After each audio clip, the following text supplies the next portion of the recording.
નમસ્કાર મિત્રો, મારું નામ તુષાર ગાંધી અને આજે હું એક શેર કરીશ ટોપિક તમારી સાથે અને આપણે પછી ડિસાઈડ કરશું એમાંથી આપણે શું મળી શકે એમ છે. થોડું રિવર્સ જઈશું આજે આપણે. એ વાત એમ છે કે જે માણસ જ્યારે મરણ પથારીએ હોય ત્યારે એની મનોદશા અને વેદના શું હોય.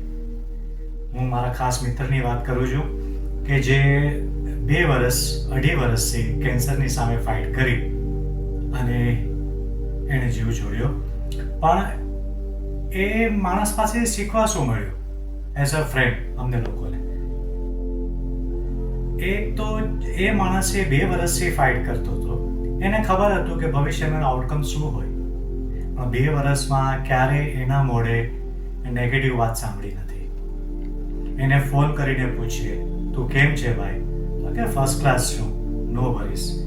જ્યારે કેમો કરીને આવે ત્યારે પૂછીએ તો કે આ કેમોની વીકનેસ તો હોય, બાકી આઈ એમ ઓલ રાઇટ. જ્યારે બીજે 1 મહિના પહેલા જ ફોન પર વાત કરો, એનો અવાજ એવો ને એવો અને એકદમ ફર્સ્ટ ક્લાસ છું, આવો ઘરે મને મળવા. એના ઘરે મળવા જઈએ 10 દિવસ પહેલા તો આપણને શું ખાવું છે એની ચિંતા, એ તો ભલે ખાઈ ન શકતો હોય. એટલે આટલું જિંદાદિલ રહેવું, આટલું પોઝિટિવ રહેવું, વિધાઉટ કમ્પ્લેન રહેવું બહુ મોટી વાત છે. અને એમાંથી એ શીખા કે એની પાસે એક ભાવ હતો, એ ક્ષમતા ભાવ. આ ક્ષમતા શબ્દ છે ને બહુ સરળ અને સહજ છે, પણ એના જીવનમાં ઉતરતા છે ને જન્મોનો જન્મ નીકળી જાય છે. કોઈ પ્રત્યે પૂર્વાગ્રહ નહીં, ભગવાન પ્રત્યે હંમેશા જ વિશ્વાસ અને એનામાં હંમેશા કરુણા, બીજા પ્રત્યેની ચિંતા. કોઈ એને મળવા આવે બોમ્બેથી તો એને કેટલી પડશે તકલીફ એની ચિંતા હોય. આટલી બીમારીમાં, આટલા રોગમાં એને અંદર શું પીડા થતી હતી ને, એણે ક્યારેય એની કમ્પ્લેન્ટ જ નથી કરી. એટલે આપણે આ બધું છે ને હિન્દી પિક્ચરમાં જોયેલું વર્ષો પહેલા, આનંદ પિક્ચરમાં, કે રાજેશ ખન્નાને ખબર પડે છે ને કેવી રીતે જીવે છે, એ પિક્ચર હતું. પણ as a friend I am fortunate કે અમને આની જિંદગી તો અમે જોઈ અને આ કેવી રીતે દેહ છોડી એ બી જોવા મળ્યું. અને અમારા માટે આ ગર્વનો વિષય છે કે એઝ અ ફ્રેન્ડ એ શીખવી બી ગયો કે ભાઈ મૃત્યુ ગમે તે હોય, તમે એને બી કેમ અપનાવી શકો છો. આપણે ગુજરાતીમાં છે મૃત્યુની વાતો કરવી સહેલી છે વિરકત થઈને, પણ જ્યારે મૃત્યુ રાત્રિના અંધકારમાં આપણા ભણી આવતું લાગે ત્યારે બી હસતા રહેવું થોડી હિંમત માંગી લે છે. જ્યારે આ માણસને બધું ખબર હોવા છતાં વિધાઉટ કમ્પ્લેન હસતા હસતા છેલ્લી ઘડીએ સુધી ભગવાનનું નામ લીધું છે.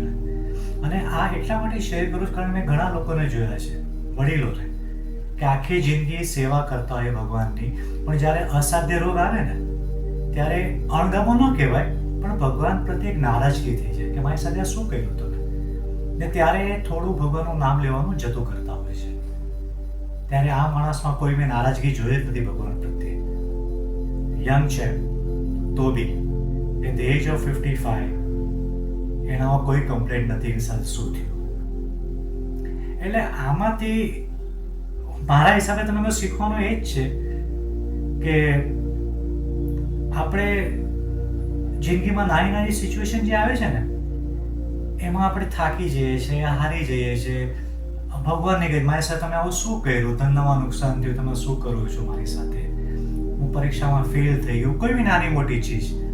ત્યારે આને જોઈને એવું આપણે શીખવા મળે છે કે આટલી બધી એની સાથે જીવનમાં ઘટના બની ગઈ તો બી એ માણસ કમ્પ્લેન કર્યા વગર હસતા મોઢે જે હતું એને અપનાવી ગયો.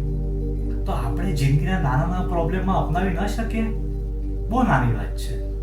ને મને લાગ્યું એનાથી આપણી જીવનમાં બી ફરક પડી શકે એમ છે જો એ અપનાવીએ તો. આઈ હોપ તમને આમાંથી કંઈ ઇન્સાઇટ મળી હોય. then it's worth sharing my personal experience with you. Thank you.